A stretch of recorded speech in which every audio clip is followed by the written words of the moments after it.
কলকাতায় এসেছেন কেন্দ্রীয় গ্রামোন্নয়ন প্রতিমন্ত্রী সাধ্বী নিরঞ্জন জ্যোতি। এই মুহূর্তে তিনি বিজেপি দপ্তরে সুকান্ত মজুমদারের সঙ্গে সাংবাদিকদের মুখোমুখি হয়েছেন। आ जाइए, मुझे कोई आपत्ति नहीं है। फिर बोले हम जनता के साथ आएंगे। मैंने कहा भाई आपने जो इशू उठाया है मनरेगा का, आपके सेक्रेटरी बैठे, आपके प्रदेश के मंत्री बैठे और दोनों के बीच में वार्तालाप होनी चाहिए। जहाँ गड़बड़ियां की हैं उनको आप पूरा करिए, हम पैसा देने के लिए तैयार हैं।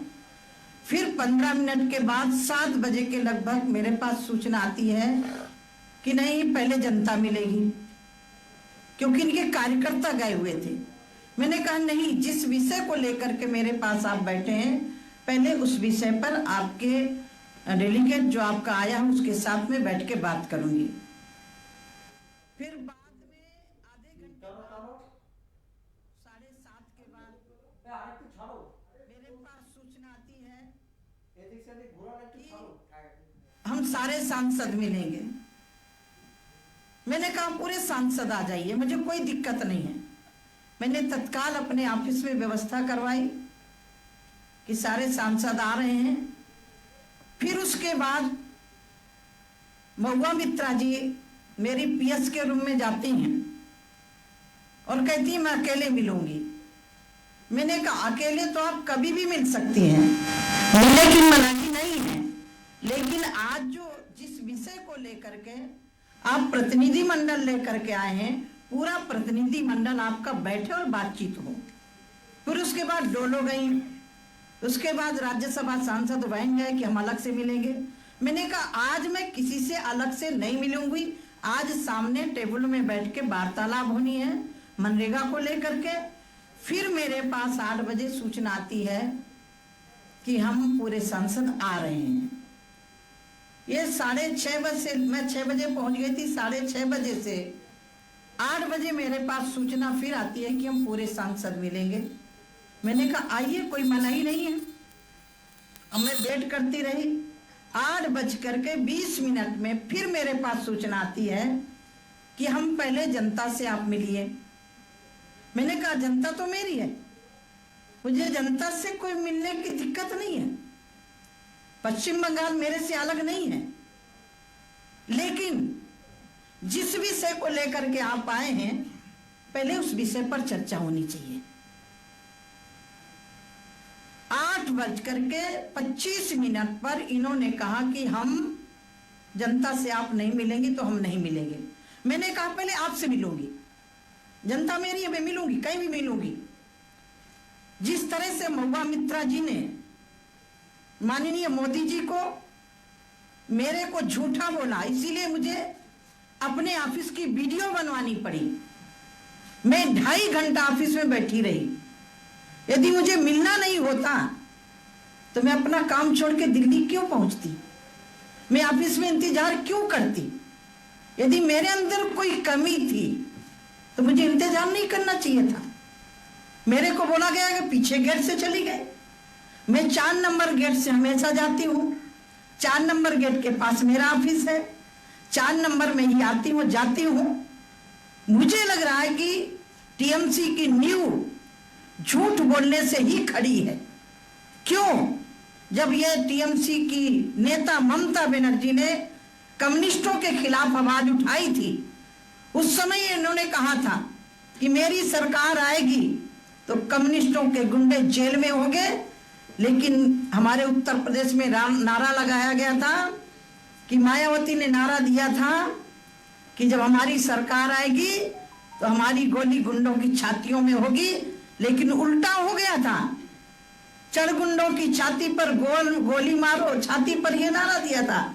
लेकिन बसपा की सरकार आते ही गुंडे चढ़ गए हाथी में, गोली मारे छाती में। यही पश्चिम बंगाल के साथ हुआ है। जो कम्युनिस्टों के गुंडे थे टीएमसी के साथ आकर के आज पूरे प्रदेश में ना कोई महिला सुरक्षित है, ना कोई पुरुष सुरक्षित है।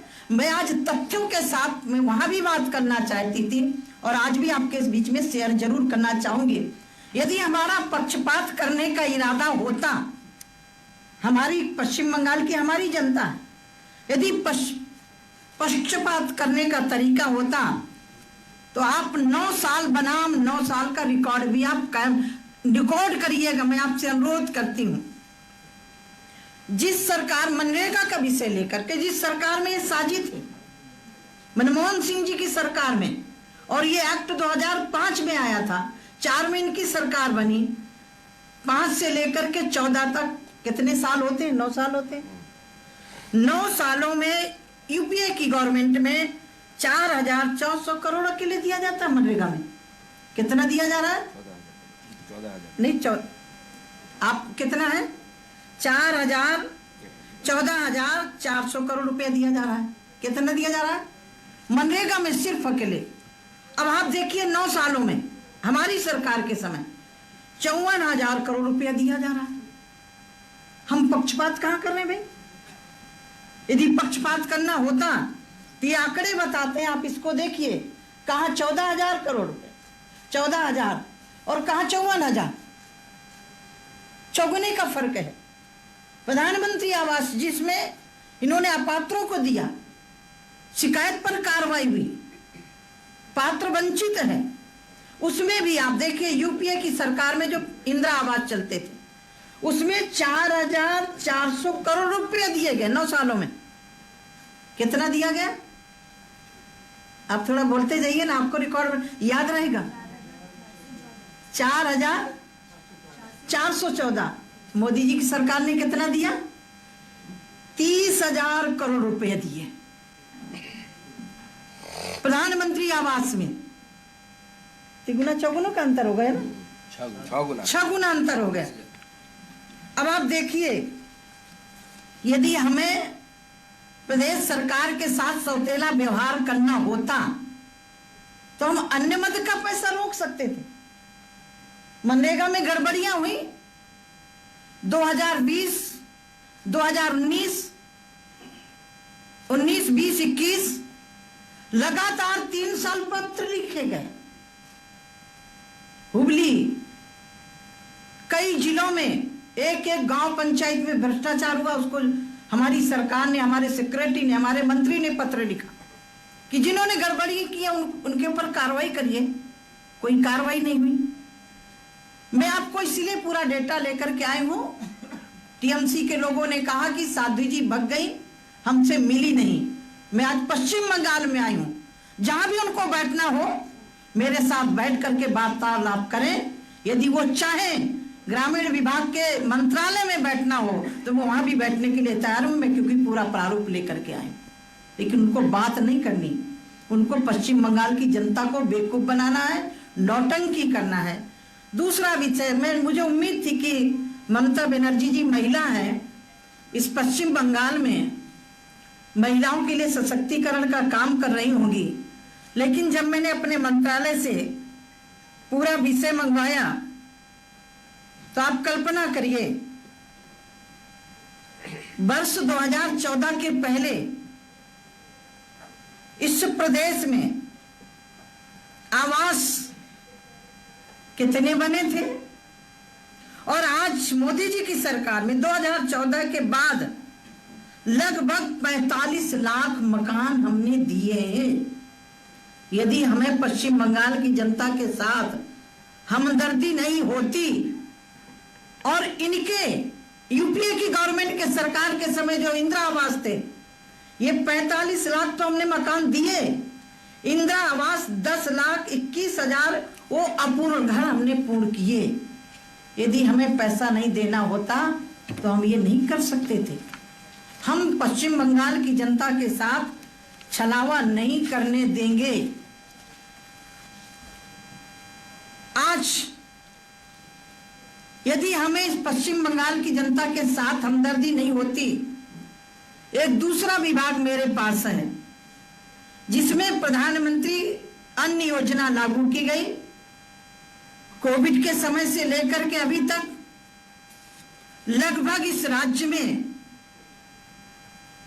लाभार्थियों की संख्या 6 करोड़ 2 लाख है, और ये अन्न फ्री हम लोग दे रहे हैं, मोदी सरकार दे रही है, जिसमें राज्य सरकार को 39,71,000 टन आवंटित किया गया। यदि पक्षपात करना होता तो इसका भी पैसा हम रोक सकते थे, लेकिन मुझे नहीं पता कि ममता बनर्जी जी की सरकार किस हद तक जाएगी। मैं संत हूं, मैं इनकी तरह नेता नहीं हूं। जिस तरह से महुआ मित्रा ने मेरे को झूठ बोला, आप लोग जिस इशू को लेकर के गए थे क्यों नहीं बात किया, क्यों नहीं मेरे ऑफिस में आप अपना अपना प्रतिनिधि मंडल लेकर के आए, क्यों? हमारे यहां कहावत है, चोर की दाढ़ी में तिनका। इस प्रदेश में घोटाला हुआ, मनरेगा में बहुत बड़ा घोटाला हुआ। अब एक और आपको जानकारी देना चाहती हूं। ये हमारे प्रधानमंत्री ग्राम सड़क योजना, ये भी मेरे ही विभाग का है। यदि हम मनरेगा में रोकते तो इनका भी तो पैसा रुकना चाहिए ना। यूपीए की गवर्नमेंट में राशि कितनी दी गई प्रधानमंत्री सड़क योजना की? 5,400 करोड़ रुपया। क्या यहां के लोगों को सड़कों में चलने का अधिकार नहीं था क्या? यूपीए की गवर्नमेंट में खंबे बन के भी सहयोगी बने हुए थे। मोदी सरकार ने, एनडीए सरकार ने 11,000 करोड़ रुपया दिया इन 9 सालों में। तो भैया हिसाब तो होना चाहिए ना, 9 साल बनाम 9 साल, ये तो हिसाबों में देना पड़ेगा।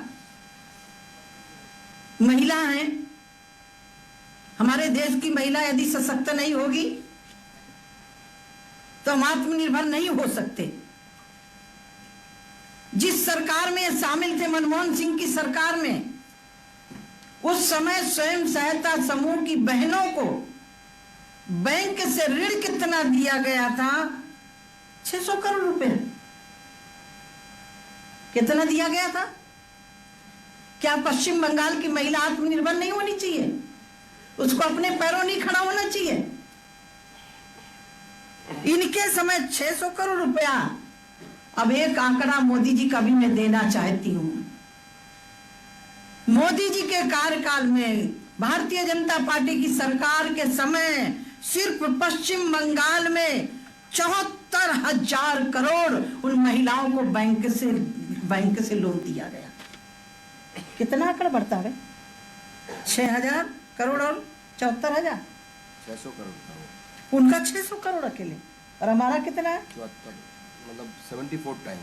कितना बड़ा अंतर है। यदि हमें पक्षपात करना होता तो हम ये क्यों देते भाई? पश्चिम बंगाल के साथ हम पक्षपात नहीं कर सकते। ममता दीदी, ये भारत संघीय ढांचा है। संघीय ढांचा के उल्लंघन को करोगे तो हम मनरेगा में भ्रष्टाचार नहीं होने देंगे। इनके समय पर ममता दीदी से बहुत बड़ी उम्मीद थी कि महिलाएं इस प्रदेश की सशक्त होंगी। 2014 से पहले स्किल सिर्फ 48,000 दीदियां जुड़ी थी स्वयं सहायता समूह से, और आज मोदी जी की सरकार में, वर्तमान में केंद्र की सरकार की सहयोग से 11 लाख दीदियां पश्चिम बंगाल में बैंकों से ऋण लेकर के काम कर रही हैं। एक और निधि राष्ट्रीय सामाजिक सहायता कार्यक्रम के तहत जारी की जाती है। इनके समय क्या तब मनरेगा का पैसा नहीं मांगना चाहिए था? राष्ट्रीय सामाजिक पैसा नहीं मांगना चाहिए था? इनके समय 3,685 करोड़ रुपया के लिए दिया गया। मेरी सरकार ने, मोदी सरकार ने 3,000 के बजाय 7,000 करोड़ रुपया दिया। आप कैसे आरोप लगा सकते हैं? यही कारण है कि दिल्ली में चर्चा करने से भगे, क्योंकि इनके पास भ्रष्टाचार के अलावा कोई सबूत नहीं था। यदि इनको वार्ता करना था, मैं 2.5 घंटे बैठी रही, 6 बजे से लेकर के 8:30 बजे तक मैं इनकी प्रतीक्षा करती रही। और यदि मुझे इनसे सामना नहीं करना होता तो पश्चिम बंगाल में मैं आती नहीं। मैं आज भी कहना चाहती हूँ, आप सबूत के आधार पर अपने सिक्योरिटी को लेकर के, अपनी सरकार को लेकर के आइए, हम पश्चिम बंगाल की जनता को निराश नहीं होने देंगे। लेकिन जो फर्जी जॉब कार्ड बने हैं उनको तो आपको निकालना ही पड़ेगा। बिना काम के पैसा निकाला गया है, बिना काम के अपने कार्यकर्ताओं को जब मनरेगा का पैसा दिया है तो उसका हिसाब तो देना ही पड़ेगा। हमारा 3 बार केंद्रीय दल जांच करने आया, सहयोग नहीं किया, फिर भी जांच करने गए, अनियमितताएं पाई गई।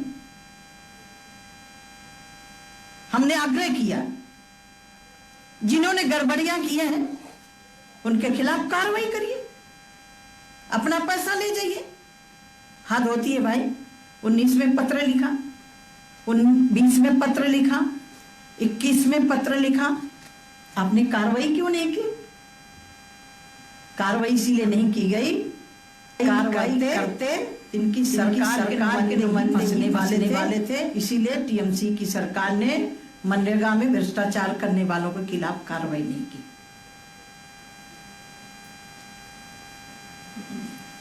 अब मैं आपको एक आंकड़ा और दे रही हूं, 2 जिलों का अकेले दे रही हूं, ठीक है?